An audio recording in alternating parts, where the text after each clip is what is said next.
ఐం సరస్వతి బీజం అన్నారు. సుదర్శనుడు అనే ఒక సూర్య వంశపు రాజు, ఆయన కేవలం ఐం, ఇంకేం చదువురాదు ఆయనకి, ఐం అని ఒకటే తెలుసు. ఆయన భూమండలానికి చక్రవర్తి అయ్యాడు. అయితే ఒకసారి ఐం అని అంటే అయిపోతామా అంటే అంటూనే ఉండాలి ఐం. మనకి ఇప్పుడు అంత ఓపిక లేదు.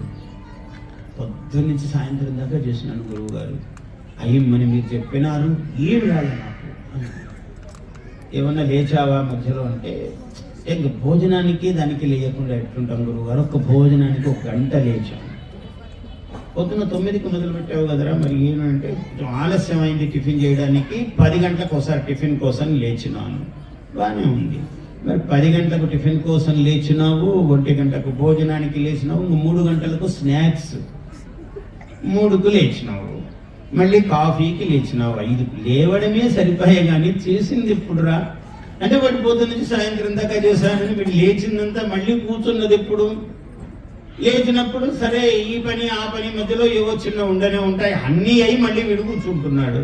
కానీ పొద్దున్న నుంచి సాయంత్రం దాకా చేశానని తపస్సు చాలా ఓ 100 ఏళ్ళు 200 ఏళ్ళు తపస్సులు చేసిన వాడి లాగా అయిపోతున్నాడు వీడు. అప్పుడే ఇంత చేస్తే కూడా నాకే ఫలం రాలేదు గురువు గారు, ఇంకెవరికి వస్తుంది ఈ లోకంలో, ఈ సమాజంలో నాకన్నా చేసేవాళ్ళు చాలా మంది చెప్తుంటారు. నాకంటే చేసేవాడు ఒకడు ఉంటాడండి, నాకే రాలేదు, ఇంకా ఎవరికన్నా ఏం వరాలు వస్తాయండి అంటే వీడు అప్పుడే దాంట్లో విసుగు పడిపోయి ఏమో చేసినట్టు. అసలు పొద్దు నుంచి చేస్తానండి పూజ, నేను అమ్మవారి లలితా సహస్రం చేస్తాను, నేను మళ్ళీ జపం చేస్తాను, మళ్ళీ ధ్యానం చేస్తాను, ఇంతవి కూడా ఏం కాలేదు గురువు గారు అని. అంటే మనం ఎంత మన ఆయనకు 2 సార్లు చెప్పగానే అయిపోయిందండి. మా పక్కింటి ఆయనకు అది దుఃఖం, మనకు కాలేదన్నదానికన్నా వాడికి అయిందనే బాధ పెద్దది. మనకి ఈ లోపల తన్నుతో ఉంటుంది, జీవ స్వభావం అన్నమాట. అందుకని వాడికి అయ్యింది, నాకు కాలే. మా పక్కింటి ఆమె అప్పుడే సొమ్ములు కొన్నది, నిన్ను దిగేసుకుంది, 7 వారాల నగలే ఉంది, 70 వారాలకు కొనింది ఆమె. ఇన్ని కొన్నది ఇంకా నాకు రాలే. మీరేమో లలిత మంత్రం చేయండి అద్భుతం అని అంటే గురువు గారు ఏది నాకు అంటే మన అశ్రద్ధ, ఆశ ఎక్కువ. ఆశా నామనది మనోరథ జలా కృష్ణాతరంగాపుర రాగగ్రాహవతి వితర్క విహగా ధైర్య ద్రుమధ్వంసిని. ఆశ అనేది ఒక నది అన్నాడు. నదిలో ఎన్ని నీళ్లు ఉంటాయండి, ఎన్ని అలలు ఉంటాయి, ఎన్ని ఒక్కొక్క అలకి ఎన్ని బిందువులు ఉంటాయి. మన ఆశలు కూడా అట్లుంటాయి. ఆశ ఎంత పొడుగు చూడండి, 2 ఆశ అన్నాడు దాన్ని. ఆశ అంటే దిక్కు అన్నారు సంస్కృతంలో. ఈ దిక్కు ఎక్కడికి అయిపోతుందండి? ఇది దిక్కు అనుకుంటే ఇట్లా పోయే కొద్దీ దిక్కు ఉంటుంది, ఆ కొస అందదు మనకు. దిక్ అంతములు అన్నాడు. అందుకే దిక్కు అంతం ఎక్కడో అందదు, అందుకని ఆశ అన్నారు. నాకు ఏం కోరిక లేదండి, ఈ ఒక్క కోరిక, ఇగో మా అబ్బాయికి పెళ్లి కావాలండి, అబ్బాయికి పెళ్లి అయిపోతాయి, మా కోడలు వస్తే ఇంక ఏమి గురుగారు రామకృష్ణ అనుకుంటూ నేను లలితాశ్రమంలో రవీంద్ర గురుగారి దగ్గర చేరడం ఒక్కటే. నాకు ఏ కోరికలు లేవు. నిజమే కదా అనుకుంటాం. ఆమె చాలా సిన్సియర్, చాలా మంచి ఆమె, పాపం నిజంగా వేరే కోరికలు ఉన్న మనిషి కాదు, నాకు కూడా తెలుసా సంగతి. కోరింది, సరే అబ్బాయికి పెళ్ళి అయింది. పెళ్ళి అయితే అయింది గురువు గారు. కానీ ఏమైందంటే వీసా కోసం అప్లై చేసిన గురువు గారు రాలేదు. మనూరు ఏం చెడిపోయింది నాయన, నువ్వు అక్కడ ఉద్ధరించడానికి, ఇక్కడ ఏమి అంటే అందరు పోతున్నారు కదా గురుగారు. మా పక్కింటి వాళ్ళు, ఎదురింటి వాళ్ళు, అవతల వీధి వాళ్ళు కూడా పోయినారు, ఇంకా మేమే పోంది. సరే వీసా రావాలి, ఏదో యాగమో యజ్ఞమో పూజో పురస్కారమో ఆయన చెప్పి కూర్చోబెట్టి సంకల్పం చెప్పి అన్నీ చెప్పి ఏదో వీసా వస్తుంది అనుకోండి. వీసా వస్తుంది, ఆయనకు వచ్చింది కానీ మా అమ్మాయికి రాలేదండి వీసా. ఒకరక్కడ ఒకరిక్కడ, ఎట్లా గురువు గారు? సరే ఏదో పూజ చేస్తే ఆమెకు కూడా వచ్చింది, ఇద్దరికీ వచ్చింది.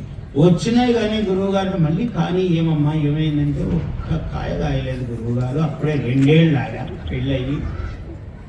సరే ఒక కాయవి 2, 3 కాయలు కాసాయి అనుకుందాము. మళ్ళీ 2, 3 కాయలు కాసాక వాడికి ఫలానా కాన్వెంట్, మనకి ఈ దౌర్భాగ్యం అవుతుంది, మనకు ఇక్కడ విద్యామందిరము అక్కడ అది ఉంటే నచ్చదు, కాన్వెంట్. వాడు నీ బొట్టు తీసి గాజులు తీసి అంతే హేయమైన పనులు చేసినా వాడు కావాలి మనకు. మన అదృష్టం అట్లా రాసింది మన నుదుట. అందుకని మళ్ళీ వాడికి కాన్వెంట్లో సీటు, ఏదో మళ్ళీ పూజ పురస్కారం ఏదో చెప్తే కాన్వెంట్లో సీటు వస్తుంది. వచ్చాక మళ్ళీ కాలేజీ సీటు, కాలేజీలోనూ వస్తుంది. మళ్ళీ వాడికి అమెరికా వీసా, మళ్ళీ అమెరికా వీసా, మళ్ళీ వాడికి పెళ్లి కాలేదు. పెళ్లి అయ్యాక మళ్ళీ కాయగాయలేదు. పునరపి మరణం పునరపి జననం పునరపి జననీ జఠరే శయనం ఇహ సంసారే బహు దుస్తారే. ఎంత పెద్ద మాట అన్నాడు ఆచార్య శంకర్లు, బహు దుస్తారే అన్నాడు. దాటడానికే వీలేదు, దాటామని అనిపిస్తుంటుంది కానీ మళ్ళీ దాటలేదు, అక్కడే ఉన్నట్టుంటుంది. 1000 కాళ్ళ జర్రు ఉంటుంది అనుకోండి, అది ప్రతి కాళ్ళు కదిలించినట్టే ఉంటుంది, కానీ ఇక్కడి నుంచి ఇక్కడికి కూడా రాదు. అన్ని కాళ్ళు కదిలించి ఏమైందయ్యా అంటే అక్కడక్కడే ఉంటుంది. 1000 కాళ్ళ జర్రిలాగా అడుగు ముందుకేసినట్టు ఉండదు, కానీ అదేమన్నా ఖాళీగా ఉందా? ప్రతి అడుగు 1000 కదిలిస్తూ ఉంది, కానీ కదిలింది లేదు. ఇక జీవితం కూడా అందుకనే దుస్తారే అన్నాడు, అంత పెద్ద మాట అన్నాడు భగవత్ శంకరుడు. ఇహ సంసారే బహు దుస్తారే కృపయా పారే పాహి మురారే.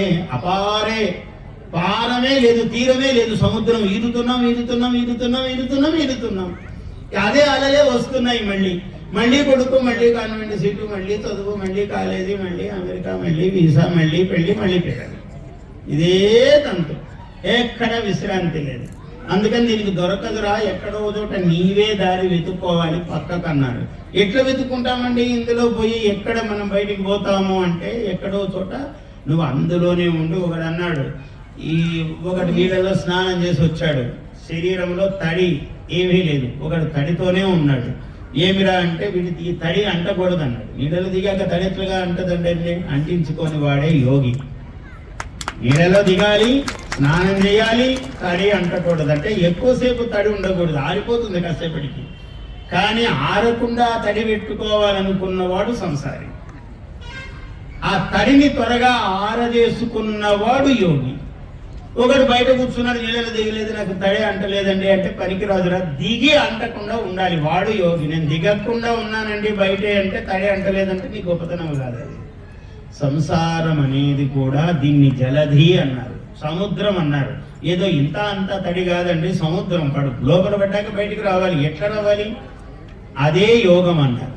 అందువల్ల ఇటువంటివన్నీ ఎలా అంటే ఇంతో అంతో పుణ్యం రావాలి. ఎవడో విమర్శిస్తాడు అనుకోండి, ఎప్పుడు యాగాలు యజ్ఞాలు, నీకేం పుణ్యం వచ్చిందండి? నీవు పుణ్యమైన పనులు, నువ్వు నిజమైన మంచి పనులు చేయాలి, కానీ అక్కడే కూర్చుంటాయంటే నువ్వు తెలియకుండానే తప్పులు చేస్తూ ఉంటావు. తెలియకుండా చేసేటువంటి తప్పులు పాపాలన్నీ పోవడానికే యజ్ఞమో యాగమో క్రతువో పూజో పురస్కారమో దేవతార్చనమో మంగళహారతియో ఇవన్నీ జరగాలి. Please subscribe to our YouTube channel. Like and share this video.